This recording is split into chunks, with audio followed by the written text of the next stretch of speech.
Assalamualaikum warahmatullahi wabarakatuh. Perkenalkan, nama saya Ahmad Dhani Ramadan dengan NIM 2003 0150 1008 dari kelas P3RC.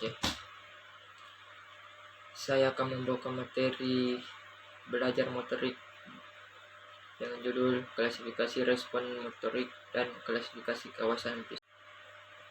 Klasifikasi respon motorik. Dalam mengkaji keterampilan motorik, salah satunya dapat dilakukan melalui karakteristik setiap gerakan. Berdasarkan kesamaan karakteristik yang ditemukan, maka dilakukan klasifikasi motorik pada pola-pola gerakan tertentu.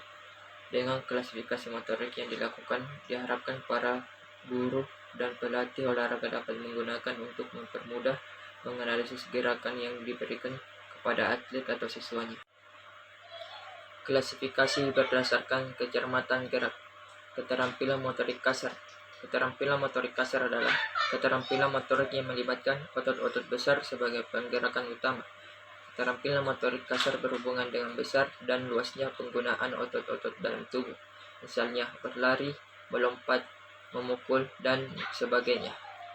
Keterampilan motorik halus. Keterampilan motorik halus adalah keterampilan gerakan yang melibatkan otot-otot halus sebagai pergerakan utama, sebagaimana contohnya keterampilan menarik pelaut senapan, keterampilan melepas anak panah pada cabang olahraga, panahan, dan sebagainya. Klasifikasi berdasarkan titik awal dan akhir gerak. Keterampilan motorik distrik. Keterampilan motorik distrik adalah keterampilan yang dapat diketahui dengan jelas kapan saat dimulai dan kapan saat berakhir. Sebagai contoh, gerakan meloncat dalam loncatan indah, gerakan mengguling ke depan sekalian dari senam lantai, dan sebagainya. Ciri lain dari keterampilan distrik biasanya gerakan dilakukan secara cepat dan sering membutuhkan dukungan kemampuan kognitif. Penentuan batas mulai dan berakhirnya suatu keterampilan itu terutama didasarkan atas struktur keterampilan itu sendiri, dan bukan berdasarkan mulai diamatinya dan keterampilan tersebut. Keterampilan motorik serial. Keterampilan motorik serial merupakan gabungan dari beberapa keterampilan motorik terputus yang dilakukan secara berulang-ulang. Keterampilan ini dapat dilakukan dengan baik apabila stimulus dapat diperbaikan atau diantisipasi, sehingga pada saat tertentu tuntutan respon tidak terlalu berat, menggunakan rangkaian kegiatan yang mengakibatkan keterampilan yang ditampilkan lebih stabil. Keterampilan motorik kontinu. Keterampilan motorik kontinu adalah keterampilan motorik yang tidak jelas kapan saat dimulai dan kapan saat akhir gerakan. Kegiatan ini sewaktu-waktu dapat berhenti atau terus berlangsung dan tidak dapat dihentikan. Contohnya, keterampilan ini adalah gerakan bermain tenis. Berdasarkan pelaksanaan gerak dan stabilitas lingkungan, keterampilan motorik dapat dibagi menjadi dua kelompok, yaitu pertama, keterampilan tertutup. Keterampilan motorik tertutup adalah keterampilan gerak yang dilakukan dalam kondisi lingkungan yang tidak berubah-ubah dan gerakan dilakukan semata-mata dari stimulus dari dalam diri perilaku sendiri, tanpa dipengaruhi oleh stimulus dari luar. Dengan demikian, keterampilan tertutup merupakan keterampilan merespon lingkungan yang stabil, sehingga pelaku dapat memprediksi lingkungan dengan baik, karena lingkungan tidak berubah-ubah. Beberapa contoh keterampilan motorik tertutup antara lain: pertama, menembak, memanah, melempar bola, menendang bola diam, dan sebagainya. 2. Keterampilan motorik terbuka. Keterampilan motorik terbuka adalah keterampilan gerak di mana lingkungan selalu berubah-ubah sehingga sukar diprediksi. Gerakan yang dilakukan selain karena adanya stimulus dari dalam diri pelaku, juga dipengaruhi oleh stimulus dari luar. Keterampilan terbuka ada hampir pada semua cabang olahraga permainan. Kunci sukses pelaksanaan keterampilan terbuka tergantung pada keterampilan pelaku untuk beradaptasi terhadap stimulus yang berubah-ubah. Contoh dalam bermain sepak bola, gerakan yang dilakukan seorang pemain lain karena kemauan sendiri juga harus berdasarkan gerak bola, kawan-kawan, dan bermain. Klasifikasi kawasan fisika motor. Kata kawasan adalah terjemahan dari kata dominan yang dapat diartikan sebagai bagian atau unsur. Kawasan fisimotor yang akan dikemukakan pada kesempatan ini bertolak dari klasifikasi gerak yang ditemukan oleh Harvard yang membedakan gerak tubuh manusia menjadi 6 klasifikasi yang meliputi 1. Gerak refleks, 2. Gerak dasar, 3. Fundamental, 4. Kemampuan, 5. Perseptual, 6. Kemampuan fisik. 1. Gerak refleks. Gerak refleks adalah respon gerak atau aksi yang terjadi tanpa kemauan secara sadar yang ditimbulkan oleh suatu stimulus. Gerak refleks adalah kemampuan gerak yang dimiliki oleh setiap orang, merupakan kemampuan yang bersifat bawaan atau tidak perlu dipelajari. Gerak refleks ini bersifat perkuestes terhadap perkembangan. Kemampuan gerak tubuh yang bertaraf lebih tinggi bersifat perkuestes, artinya tanpa memiliki kemampuan gerak refleks, maka kemampuan gerak refleks tubuh tidak akan berkembang dengan baik.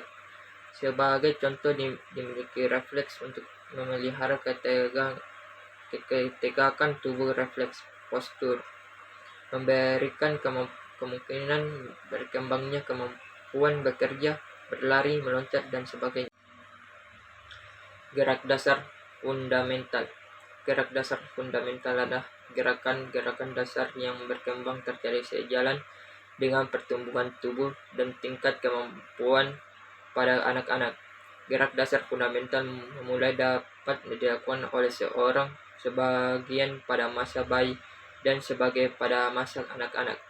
Gerak dasar yang mulai dapat dilakukan pada masa bayi dan masa anak-anak tersebut dapat disempurnakan pada masa sesudahnya melalui proses latihan.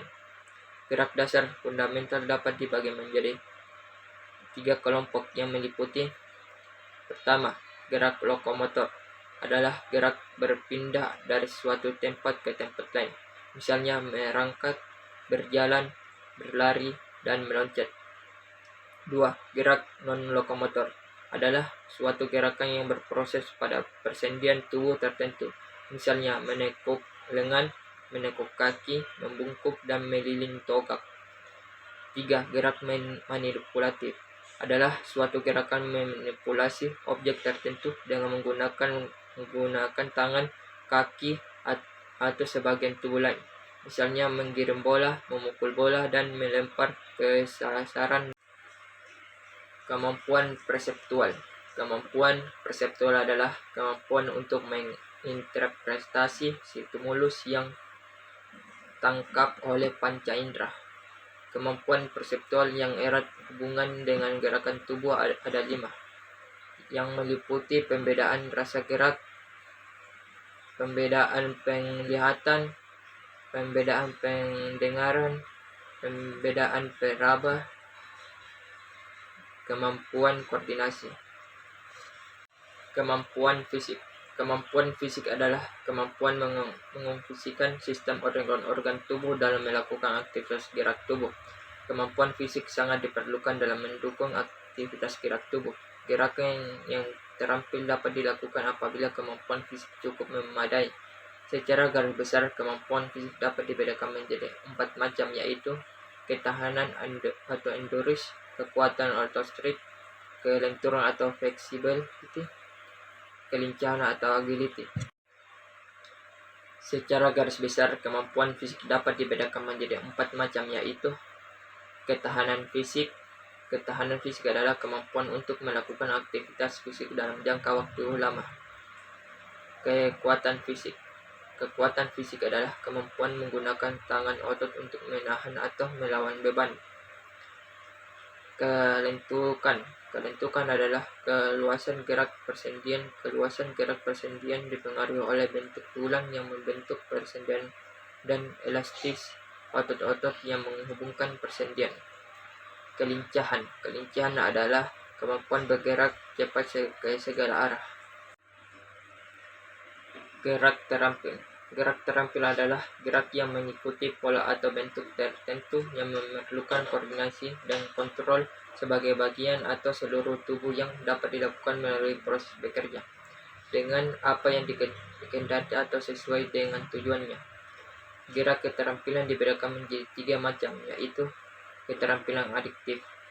Sederhana adalah keterampilan yang dihasilkan dari penyesuaian gerak dasar fundamental dengan situasi atau kondisi tertentu pada saat melakukan gerakan. Misalnya, berlari dengan melewati bermacam-macam rintangan.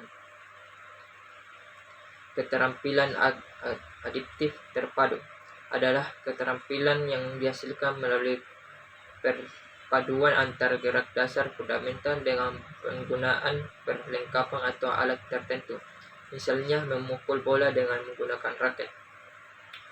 3. Keterampilan adiktif kompleks adalah keterampilan yang memerlukan penguasaan bentuk gerakan dan koordinasi tubuh yang kompleks, misalnya menendang bola ke gawang dengan bola.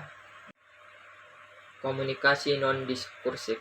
Komunikasi non-diskursif adalah komunikasi melalui perilaku gerak tubuh.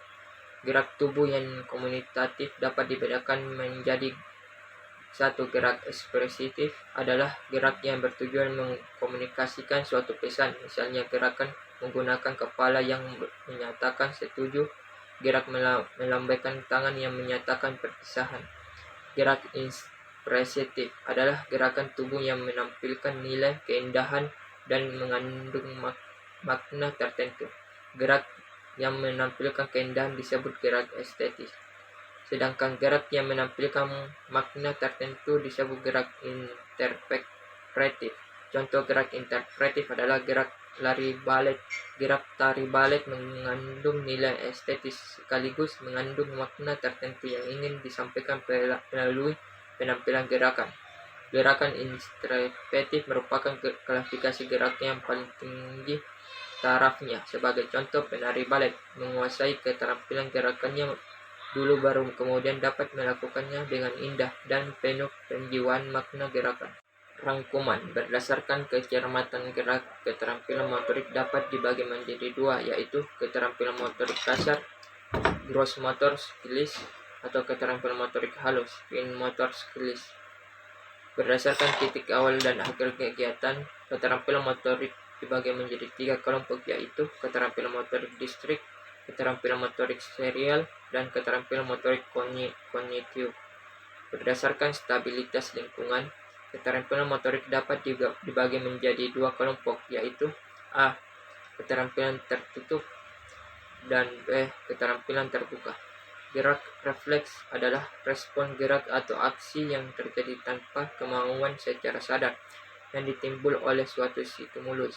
Gerak dasar fundamental adalah gerakan dasar yang berkembangnya terjadi sejalan dengan pertumbuhan dan tingkat kematangan pada anak-anak yang terdiri dari 3 kelompok yang meliputi gerak lokomotor, gerak non-lokomotor. Sekian dan terima kasih materi yang saya sampaikan. Lebih dan kurangnya mohon dimaafkan. Wassalamualaikum warahmatullahi wabarakatuh.